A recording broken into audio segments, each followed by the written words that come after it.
আমার মুসলমান বন্ধু, আল্লাহ তাআলা পবিত্র কুরআনুল কারীমে জানায় দেন, হে ঈমানদারগণ, ইয়া আইয়ুহাল্লাযীনা আমানুত্তাকুল্লাহ, আমি আল্লাহকে ভয় করো, ওয়া কুনু মা'আস সাদিকিন, তোমরা সত্যবাদীদের সঙ্গ হও। আমাকে ভয় করো, মিথ্যা কথা বলার ক্ষেত্রে আমাকে ভয় করো, গুনাহ করার ক্ষেত্রে আমাকে ভয় করো। যেখানে থাকো না কেন, অপরাধ যদি হয়ে যায় রে বান্দা, চোখের অপরাধ হয়ে গিয়েছে, ওই জায়গায় তুমি আমাকে ভয় করো। অপরাধ তোমার নিকট ঘুরপাক খায়, অপরাধ তোমার নিকট, তোমার চোখের সামনে অপরাধ, ওই অপরাধ করার পূর্বেই তুমি আমাকে ভয় করো। তোমার চোখের গুনাহ করার সুযোগ আসছে, ওই সময় তুমি আমাকে ভয় করো। কানের গুনাহ করার সুযোগ আসছে, তুমি আমাকে ভয় করো। অন্তরের গুনাহ করার সুযোগ, ওই সময়ও তুমি আমি আল্লাহকে ভয় করো। অঙ্গ প্রত্যঙ্গের ভয় আমার নিকট করো, তোমার জবানটাকে হেফাজত রাখো, তুমি তোমার জিহ্বাটাকে হেফাজত রেখে চলো। বান্দারে, তুমি কি জানো, তুমি তোমার অঙ্গ প্রত্যঙ্গ যদি তুমি হেফাজত না রাখতে পারো, জানোনি এই অঙ্গ প্রত্যঙ্গ তোমার জন্য কাল হয়ে যাবে, তোমার জন্য অঙ্গ প্রত্যঙ্গ সাক্ষী দিবে। সূরাতুল ইয়াসিনের মধ্যে আল্লাহ তাআলা জানায় দেন, আল ইয়াউমা নাখতিমু আলা أفواههم وتكلمنا أيديهم وتشهد أرجلهم بما كانوا يكسبون। ও মুমিন মুসলমান, আল্লাহ তাআলা জানাতেন, ও আমার বান্দারা শুনে নাও, যদি অঙ্গ প্রত্যঙ্গের দ্বারা কোনো অপরাধ হয়ে যায়, কোনো অপরাধ যদি হয়ে যায়, আমার নিকট তওবা করে নাও, আমার নিকট তওবা করে নাও। পৃথিবীতে যত মানুষ আমরা দেখতে পাই, প্রতিটা মানুষ অনেক দামি এবং সম্মানী। প্রতিটা মানুষের মর্যাদা আল্লাহর নিকট অনেক দাম রয়েছে। এদের ভিতরে যারা আল্লাহর প্রতি ঈমান এনেছে, তারা হলো আল্লাহ তাআলার সবচেয়ে প্রিয় বান্দা। যারা ঈমান আনে নাই, তাদের স্থান হলো জাহান্নাম। যারা ঈমান এনেছে, তাদের স্থান হবে জান্নাত। যারা জান্নাতে যাবে ঈমান এনেছে, তাদের জন্য আল্লাহ তাআলা এত সুন্দর বিধান করে দিয়েছেন, যাতে করে মুমিন মুসলমান তাদের প্রতিটা জায়গায় সুন্দরভাবে সেই কাজ সম্পূর্ণ করতে পারে। কাফিরদের জন্য এই দুনিয়াটা হলো একটা জেলখানা, একটা আবদ্ধ ঘর। অথচ দেখা যায় সেই ক্ষেত্রে কাফির, মুশরিক, ইহুদি, নাসারারা আপনার রসুলকে অনেক পরিমাণ তারা পালন করে, রসুলকে অনুসরণ করে, রসুলের আদর্শ অনুসরণ করে, রসুলকে অনুসরণ করে তারা পৃথিবীর বুকে জয় লাভ করছে, পৃথিবীর বুকে তারা মর্যাদা লাভ করছে। অথচ আমার আপনার নবী, আখির নবী, দোজাহানের সর্দার হযরতে মুহাম্মদ রাসূলুল্লাহ সাল্লাল্লাহু আলাইহি ওয়াসাল্লামকে আমরা অনুসরণ করতে পারি না, অনুকরণ করতে পারি না, যেটা কখনো একজন মুসলমানের জন্য কল্যাণ আনতে পারে না। রসুল ছিলেন সত্যবাদী, রসুল ছিলেন আল আমিন, রসুল ছিল কাফের মুশরিকদের জন্য সবচেয়ে বিশ্বস্তের স্থান। সত্যবাদী হিসেবে ঘোষিত হয়েছেন। কেমন ছিলেন আমার আপনার নবী, অথচ সেই গুণাবলী আমাদের ভিতরে নাই, আমাদের চলন বলনটাও সুন্দর নাই। আমি আপনি কোথায় চলি জানেন? যেটা আমার আপনার জন্য চলা সবচেয়ে বড় ক্ষতি, সবচেয়ে বড় ভয়ানক, যেটা পরিবারের প্রতি এফেক্ট হয়, যেটা নিজের সন্তানের প্রতি এফেক্ট হয়, যেটা সমাজের প্রতি এফেক্ট হয়, যেটা আমার আপনার রাষ্ট্রের ভিতরে পর্যন্ত একজন ব্যক্তির কারণে রাষ্ট্রেরও ক্ষতি হয়। একজন ব্যক্তি তার দাম হলো আকাশ চুম্বি, যদি সে তাকে ফুটিয়ে তুলতে পারে। সেই ব্যক্তি দেখা যায় যদি সমাজের ভিতরে সবচেয়ে খারাপ হয়, সেই লোকটার মাধ্যমে মদ বিক্রি হবে, গাঞ্জা বিক্রি হবে, ইয়াবা বিক্রি হবে, সে মিথ্যা কথা বলবে, বিশৃঙ্খলতা সৃষ্টি করবে সমাজের ভিতরে, পরিবারের ভিতরে বিশৃঙ্খলতা সৃষ্টি করবে। প্রতিটা জায়গায় তার মাধ্যমে কখনো মঙ্গল হবে না, অমঙ্গল ছাড়া। আর যখন মানুষ সত্যের দিকে চলে আসবে, আল্লাহকে ভয় করবে, তার জন্য হবে জান্নাত, তার স্থান হবে জান্নাত, তার পরিবার হবে সুখময়। আজকে আমার আপনার পরিবার কেন সুন্দর হচ্ছে না? কেন সমস্যা হচ্ছে আমার আপনার পরিবার? কেন আমার আপনার পরিবারের গণ্ডগোল লেগে আছে? কেননা আমি আপনি আমার বউদের সাথে, আমার সন্তানদের সাথে, আমার বাবা মার সাথে সত্য কথা বলি না। আমার প্রত্যেকটা জায়গায় মিথ্যা কথাই ভরপুর। যেই মিথ্যা কথা মানুষকে ধ্বংস করে দেয়। নেক মানুষকে পুণ্য দান করে, নেক কাজের মাধ্যমে পুণ্যের অধিকারী হয়, সবের অধিকারী হয়, যেটা মানুষকে জান্নাত দান করে, সে জান্নাত পর্যন্ত যেতে পারবে। আর বদ মানুষকে, যেটা অন্যায় কাজ, পাপ কাজ, সেটা মানুষকে বদ দেয়, আর বদ মানুষকে জাহান্নামের দিকে ঠেলে দেয়। বলতেছিলাম যে আমরা কেমন? নবী রাসূলগণ সত্যবাদী ছিলেন, সত্য কথা বলতেন, সাহাবায়ে কেরাম সত্য কথা বলতেন, তাবিঈন, তাবিঈন, আইম্মে মুজতাহিদিন, তিনাদের থেকে আমাদের শিক্ষণীয় আছে।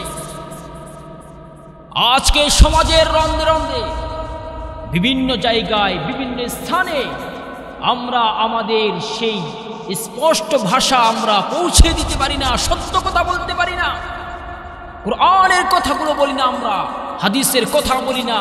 যখন এই কোরআন হাদিসের সত্য কথা কেউ স্পষ্ট করে বলতে চায়, কোনো ইমাম সাহেব বলতে চায়, কোনো মুফাসসির সাহেব বলতে চায়, কোনো বক্তা বলতে চায়, তিনাদেরকে প্রত্যেকটা মুহূর্তে, প্রতিটা জায়গায়, প্রতিটা প্রতিষ্ঠানে, মাহফিলে, বিভিন্ন দিনী প্রতিষ্ঠানে তাদেরকে বাধা দেওয়া হয়।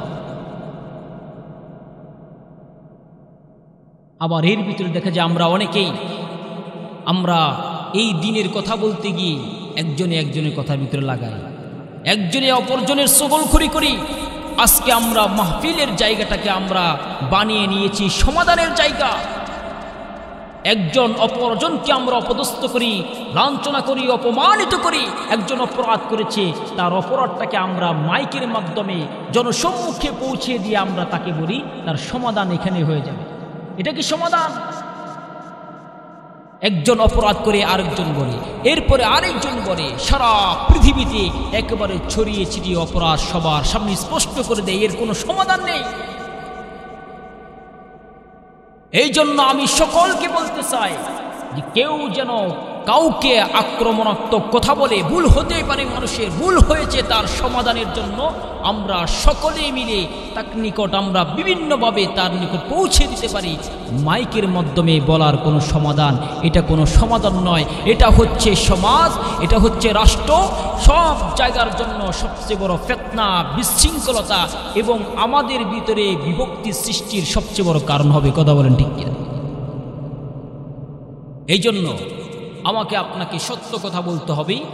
এই সত্য কথা বলতে গিয়ে যত ধরনের বাধা আসবে সেটাকে উপেক্ষা করে চলে যেতে হবে।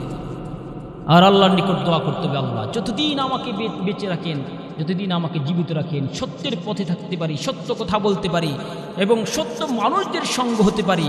আল্লাহ সুবহানাহু ওয়া তাআলা সূরাতুত তাওবার 119 নং আয়াত আল্লাহ তাআলা জানিয়ে দেন, ইয়া আইয়ুহাল্লাযীনা আমানুত্তাকুল্লাহ ওয়া কুনু মা'আস সাদিকিন।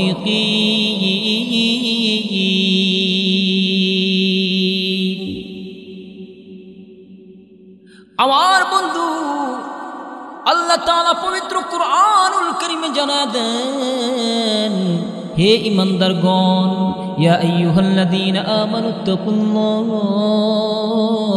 তোমরা আমি আল্লাহকে ভয় করো, ওয়া কুনু মা'আস সাদিকিন, সত্যবাদীদের সঙ্গ হও। সত্যবাদী এক নম্বর। আল্লাহ তাআলা ঈমানদারদেরকে বলেছেন বলেছেন, কোনো কাফিরকে বলেন নাই, কোনো মুশরিককে বলেন নাই। আল্লাহ তাআলা বলেন নাই ইয়া আইয়ুহাল্লাযীনা কাফারু, আল্লাহ তাআলা বলেন নাই ইয়া আইয়ুহাল্লাযীনা মুনাফিকু ইযা জাআকাল মুনাফিকু।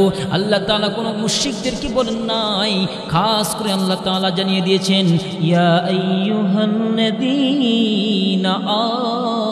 আমানু। কত ভালোবাসা, কত মায়া নিয়া আল্লাহ তাআলা তিনার বান্দাদেরকে জানিয়ে দেন ইয়া আইয়ুহাল্লাযীনা আমানু। অন্যত্র আল্লাহ তাআলা জানিয়ে দেন ইয়া আইয়ুহাল্লাযীনা আমানু তাকুল্লাহ হাক্কা তুকাতিহি ওয়া লা তামুতুন্না ইল্লা ওয়া আনতুম মুসলিমুন। আমার মুসলমান বন্ধু, আল্লাহ তাআলা পবিত্র কুরআনুল কারীমে জানায় দেন হে ঈমানদারগণ ইয়া আইয়ুহাল্লাযীনা আমানুত্তাকুল্লাহ, আমি আল্লাহকে ভয় করো, ওয়া কুনু মা'আস সাদিকিন,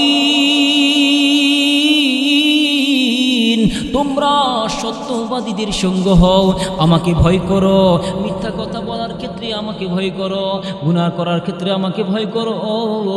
যেখানে থাকো না কেন, অপরাধ যদি হয়ে যায় রে বান্দা, চোখের অপরাধ হয়ে গিয়েছে, ওই জায়গায় তুমি আমাকে ভয় করো।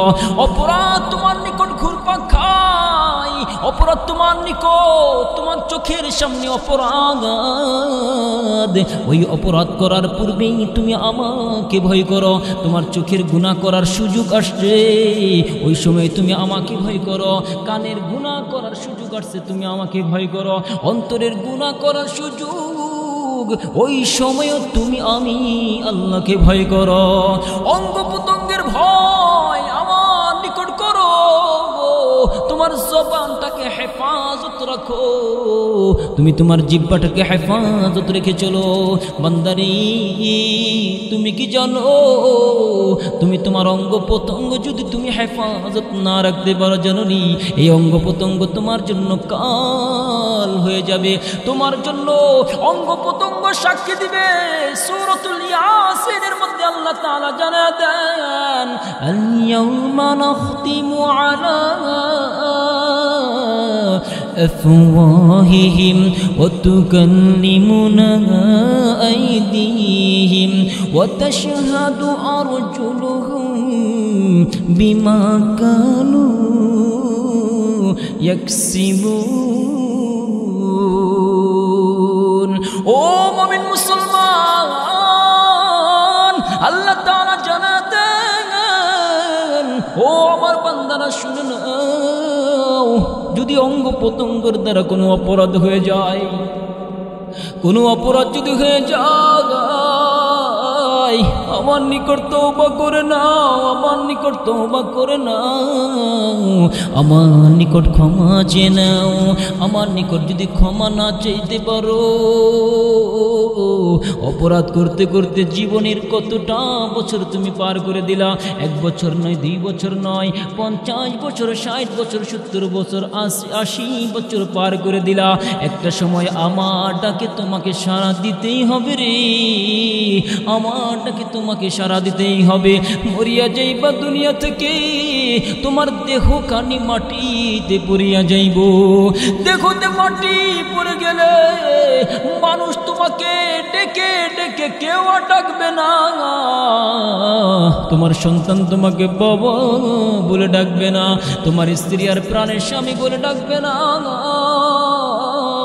মা বাবা তোমাকে আর সন্তান বলে ডাকবে না, সবাই বলবে মরহুম মরহুমা বলে ডাকবে। ওই মাটি, যেই মাটির কাছে তুমি কখনো যাইতা না, মারা যাবা, দুনিয়ার বুক থেকে চলে গেলা, দুনিয়ার বুক থেকে তোমার যখন শ্বাসটা চলে যাইবে, তোমার রূহ যখন বের হয়ে যাবে, তোমার দেহ খানি মাটিতে পড়ে যাবে। মাটিতে পড়ে যাওয়ার পর তোমাকে আরামের বিছানায় আর ঘুম পড়াইবে না, আরামের বিছানায় তোমার আর জায়গা নাই, আর জায়গা নাই। নাই, তোমার স্থান আর ঘরের মধ্যে কেউ দিবে না, তোমার স্থান হবে ঘরের বাহিরে। তোমাকে দেখতে আসবে তোমার পাড়া প্রতিবেশী, তোমার ভাই ব্রাদার, যার সাথে তোমার কোনো সম্পর্ক ছিল না, কথা বলতে না, তোমার ভ্রমণ তোমাকে দেখবার জন্য চলে আসবে, তোমার আত্মীয় স্বজন তোমাকে দেখবার চলে আসবে। এই আসার পর সবাই তোমাকে এক নজর দেখতে চলে আসবে। অথচ একটা সময় জায়গা নিয়ে তোমার জন্য তোমার সাথে সমস্যা ছিল, অর্থ সম্পদ নিয়ে তোমার সাথে কত ধরনের সমস্যা ছিল। এইভাবে তোমার দিনটা পার হয়ে গেল, এখন তুমি মাটিতে লুটিয়া পড়িয়াছ। সবাই তোমাকে দেখতে আসবে, মুয়াজ্জিনকে নক করবে, তোমাকে গোসল করানোর জন্য নিয়ে যাওয়া হবে রে, তোমাকে গোসল করানোর জন্য নিয়ে যাওয়া হবে, গোসলখানায় তোমাকে ঢুকানো হবে, সবাই মিলে তোমাকে ডলে ডলে তোমাকে গোসল করাবে, বড়ই পাতার গরম পানি দিয়ে তোমাকে গোসল করাইবে। কেউ বা তোমার নাকের মধ্যে তুলা দিয়া দিবে, কেউ বা কানের মধ্যে তুলা দিয়া দিবে, চোখগুলো বন্ধ করিয়া দিবে, যাতে করে ওই মাটির নিচে যখন তোমাকে রাখা হবে, তোমার নাকের মধ্যে যাতে মাটি না যায়, কত মায়া, কানের মধ্যে যাতে কোনো মাটি না যায়, এই জন্য তোমার কানের মধ্যে তুলা দিয়ে দেওয়া হয়, চোখটাকে বন্ধ করিয়া দেয়, চোখের মধ্যে যাতে করে ময়লা না যায়। ওই মাটির ভিতরে যখন তোমাকে রেখে দিবে, সবাই যার যার স্থানে চলে যাইবে রে, সবাই যার যার স্থানে চলে যাইবে। সন্তান তোমাকে রেখে চলে যাবে, বাবা তোমাকে রেখে চলে যাবে, মা তোমাকে রেখে চলে যাবে। ওই অন্ধকার কবরে তোমাকেই থাকতে হবে, আর কেউ তোমার সঙ্গী হবে না, কেউ তোমার সঙ্গী নয়। ওই জায়গা এমন একটা জায়গা, যেই জায়গায় কেউ কারো আপন নয়। কত ভয়ঙ্কর জায়গা, নাই কোনো বাড়ি, নাই কোনো গাড়ি, নাই কোনো নারী, নাই কোনো বাতি, এমন একটা জায়গা তোমাকে আমাকে রাখা হবে, এমন একটা ভয়ঙ্কর জায়গা, সাপ বিচ্ছুর কোনো কিছুর অভাব নাই। তোমার মাটির ভিতরে তোমার দেহটা পড়ে থাকবে, কত পোকামাকড় তোমাকে খাইবে, কেউ তোমাকে রেহাই করতে পারবে না, একটা বাতিও তোমাকে দিবার পারবে না, কেউ তোমাকে ফোন দিয়েও খোঁজ খবর নিবার পারবে না যে তুমি কেমন আছো, এটা খোঁজ খবর নেওয়ার সময় নাই। তোমাকে তোমার মাটি সামলাইতে হবে। ওই মাটি এমন এক মাটি, যেই মাটি দুনিয়ার কাউকে চিনে না। মাটি যেই জিনিস জানে, মাটি যেই জিনিস জানে, মাটি একটাই জানে তুমি কি ইমানদার কিনা, মাটি একটাই জানে তুমি কি আমল নিয়ে আসছো কিনা। তোমার মধ্যে আসেনি ইন্নাল্লাযীনা আমানু ওয়া আমিলুস সালিহাত উলাইকা আসহাবুল জান্নাহ হুম ফিহা খালিদুন। আমার বন্ধু আল্লাহ তাআলা জানাতেন, ও আমার বান্দারা শুনে নাও, আমার মাটি কারো জন্য প্রশস্ত হয়ে যায়, কারো জন্য সংকীর্ণ হয়ে যায়। যে ঈমান নিয়ে আসবে, সৎ কর্ম নিয়ে আসবে, আমার মাটি হয়ে যাবে তোমার জন্য জান্নাতের বালাখানা, জান্নাতের বাগান হয়ে যাবে। আর যে বদ আমল নিয়ে আসবে, তার জন্য হবে জাহান্নামের গর্ধরে বান্দা। এমন এক ভয়ঙ্কর কবর, যেই কবরের ভিতরে কেউ কাউকে চিনবে না। সন্তান বাবাকে চিনবে না, বাবা সন্তানকেও পরিচয় দিবে না, মা তার মেয়েকেও পরিচয় দিবে না, মেয়ে তার মাকে পরিচয় দিবে না। সবাই সবার জন্য দৌড়াইতে থাকবে, পলাইতে থাকবে। ইয়াউমা ইয়াফিরুল মারউ মিন আখিহি ওয়া উম্মিহি ওয়া আবিহি ওয়া সাহিবাতিহি ওয়া বানিহি লিকুল্লি ইমরিইন মিনহুম ইয়াওমাইযিন শা'নুন ইউগনি। ও মুমিন মুসলমান শোনো, ওই দিন এমন একটা দিন, যেই দিন সন্তান বাবা থেকে পলায়ন করবে, যেই দিন বাবা সন্তান থেকে পলায়ন করবে। ওই দিন এমন একটা দিন, যেদিন মেয়ে তার মা থেকে পলায়ন করবে। যেই দিন, ওই দিন এমন একটা দিন যেদিন মেয়ে তার মা থেকে পলায়ন করবে। একটা নেকিও খুঁজে পাইবে না।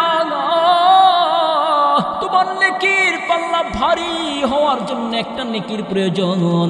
বাবা তার সন্তান নিকট দৌড়িয়ে যাবে, সন্তানকে ডেকে ডেকে বলবে, মারে দুনিয়াতে না তোর জন্য আমি কত কাজ করেছি, তোর বরণ পোষণের জন্য আমি কষ্ট করেছি, তোর বরণ পোষণের জন্য সকাল থেকে নিয়ে বিকাল পর্যন্ত মাথার গাম আমি পায়ে ফেলেছি, আমাকে একটা নেকি দাও। সন্তান ডেকে বলবে, দুনিয়ার বুকে আমার কোনো বাবাই ছিল না। দৌড়িয়ে চলে যাবে প্রাণের স্ত্রীর কাছে, দৌড়িয়ে বলবে, ও আমার প্রাণের স্ত্রী, দুনিয়াতে তোমার জন্য আমি কত না কিছু করেছি, একটা মুহূর্তের জন্য তুমি আমার কাছে ছাড়া ঘুমাইতে না, তোমার জন্য কত না মেহনত করেছি, তোমার জন্য আমি কত কিছু আয়োজন করেছি, আজকে আমাকে একটা নেকি দাও। স্ত্রীও ডাক দিয়া বলবে, দুনিয়ার বুকে আমার কোনো স্বামী ছিল না। সন্তান বলবে, আমার কোনো বাবা নাই।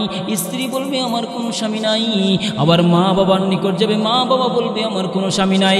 একটা নেকি দুনিয়ার কারো কাছে পাওয়া যাবে না।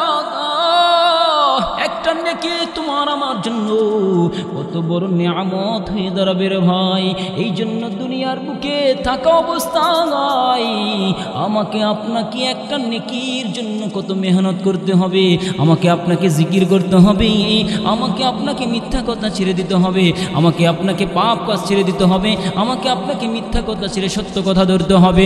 আর সত্যবাদী হয়ে যাবে যখন, তোমার স্থান যিনি জান্নাত দিবে তিনি হলেন কে? সকলে বলুন আল্লাহ। আল্লাহ তাআলা আপনাকে আমাকে এত বড় নিয়ামত দান করেছেন, আপনি চাইলেই সত্য কথা বলতে পারেন, চাইলেই মিথ্যা কথা বলতে পারেন। সিদ্ধান্ত আপনাকে দিয়ে দিয়েছে, আপনি চাইলে সত্য কথা বলতে পারেন, চাইলে মিথ্যা কথা বলতে পারেন, চাইলে আপনি জিনার কাছে যাইতে পারেন, আবার চাইলে আপনি মসজিদে চলে আসতে পারেন, চাইলে আপনি মদ জুয়া গা আড্ডাখানার মধ্যে আপনি লিপ্ত হতে পারেন, চাইলে আপনি সেজদার মধ্যে লুটে পড়তে পারেন। আপনাকে সেই ক্ষমতা, সিদ্ধান্ত নেওয়ার ক্ষমতা আল্লাহ তাআলা দিয়ে দিয়েছেন। এই জন্য সঠিক কাজে সঠিক সময়ে সঠিক সিদ্ধান্ত, নেক আমলের মধ্যে আল্লাহ আমাদেরকে নেওয়ার তৌফিক দান করুন। সকলে বলি আমিন।